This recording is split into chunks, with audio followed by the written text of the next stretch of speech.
And welcome back to another exciting Aquascape video. In this video, I'm going to set up one of these very cool little curved nano tanks. They are curved glass, around about 30 centimeter cube, so about 30 liters. I think we're going to glue some rocks together and make an awesome little thing. Because we did get some new super glue, this stuff here, Jag Aquatics Instant Hold Super Glue. You balance there, it's balancing there. And I got these cool little pumps. Look at that. That is a low wattage, I think it's 2 watt USB tiny mini pump.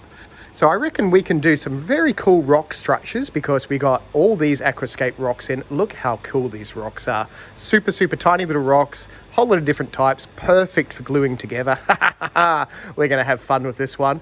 So anyway, the whole idea is to do a cool rock structure. I might do one fully under the water, then one sticking out maybe. I'm not too sure what I'm gonna do, but let's jump to some fun. It is the next day, and guess who sold all the tanks? Yes, I did. We have no 30-litre tanks left, but that's okay. I have 10-litre tanks. So I have 10-litre size and I have 20-litre size. So I'm going to set up one 10-litre tank. I'm going to use all this Ceru rock. How cool is this rock? It practically stands up on its own.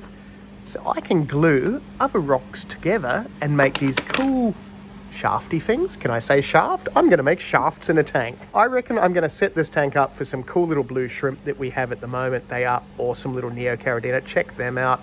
Lovely blue. I need to get more of those as well. Let's get started and glue some rocks to rocks.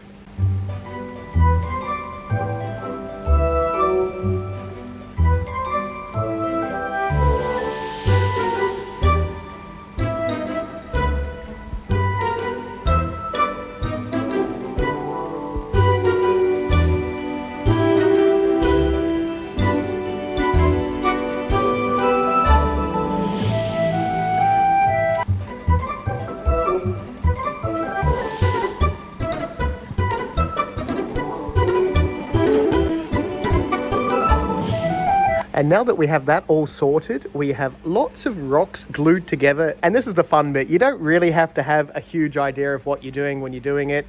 Once you've got your tank and you've got all your rock bits and pieces, you can easily make some more if you don't have enough. But we're going to assemble them now, which all that's going to do is figure out all that's going to do. Yeah, that makes perfect sense. All we're going to do is try and figure out the best way of putting them in the tank to make them look kind of cool. You definitely should wear gloves while you're gluing everything together because I keep gluing my fingers together. But that is where we are now. It's kind of like a mini Stonehenge. It should look pretty cool. We got some really nice blue shrimp to go in there. Cool little filter system. I don't think I'm going to use that little low voltage fountainy pump in this one, but we're going to do 2. So this is the first one, I reckon. Kind of liking it. I don't know if I'm going to glue these 2 rocks together. They are just touching. I think I'll just leave it like that. I might even do a tiny little shrimp bridge in between those of just a little tiny bit of rock. I was going to use that sand there, which is a super cool aquascaping sand. Look at the color of that. That is a nice sand. Now I think I might go a darker one because the black base kind of looks cool with that. I'm not too sure. We'll find out in a second. There's nobody crazy here. Why would you even think that? We have our substrate, a really nice dark brown sand. How cool is that? I couldn't quite find the ideal rock to make the bridge. I may have used a little plastic man, but that's okay. No one's really going to notice. The little shrimp will have so much fun. They'll be climbing up there, over the man, then down and back. If you're still with us, this is going to look pretty awesome soon.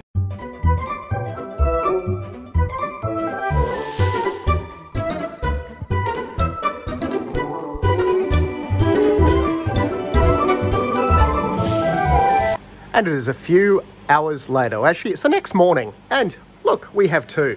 So I've done the same thing with this one as you just saw in super, super fast speed. We have our pump down the bottom. Hopefully it will work with our airline tubing. It'll pump the water and we'll get some cool drips. So this one, I reckon we're going to do like maybe about that much water and let it trickle down. This one's going to be full.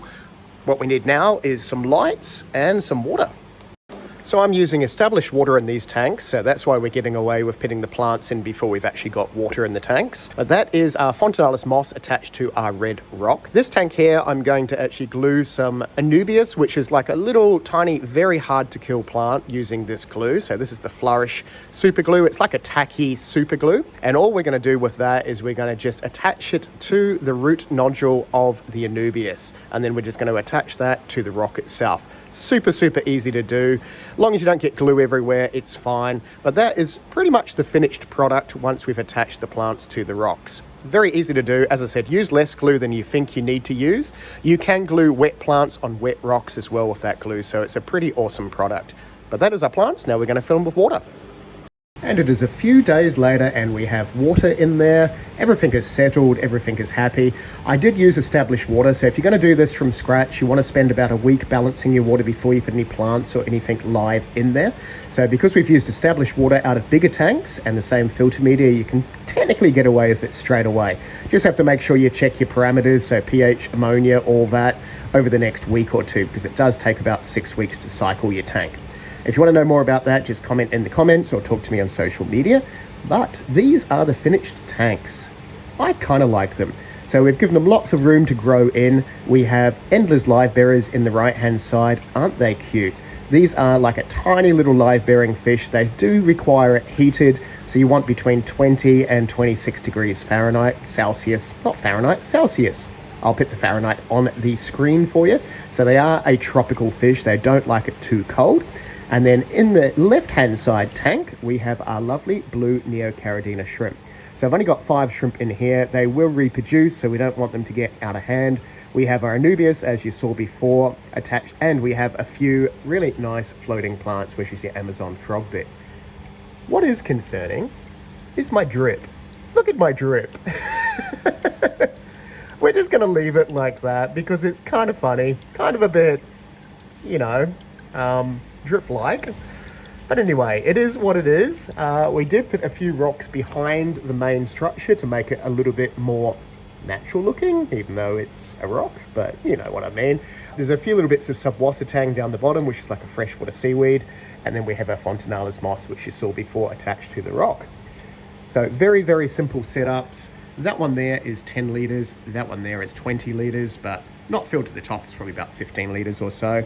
We have a little tiny Dymax Slim Flow filter on the back there. And I used a little 2 watt. It was a 2 watt pump right at the back, and I've got a little sponge around the intake, so that is the filtration for that tank. Because there's a very low bioload, it is super, super easy to maintain these tanks. I'm using 2 of the Dymax Eclipse lights on top, so they're a high intensity LED as well. But they are awesome little tanks, if I do say so myself. Very easy to build. If you've got any questions about the build, just comment down below. I do keep all the stock available for these. If they're not in my online store, they'll be in stock in the shop. Thank you very much for watching. If you'd like to see more videos like this, click the thumbs up so I know. And we will see you in the next video. Thank you very much for watching.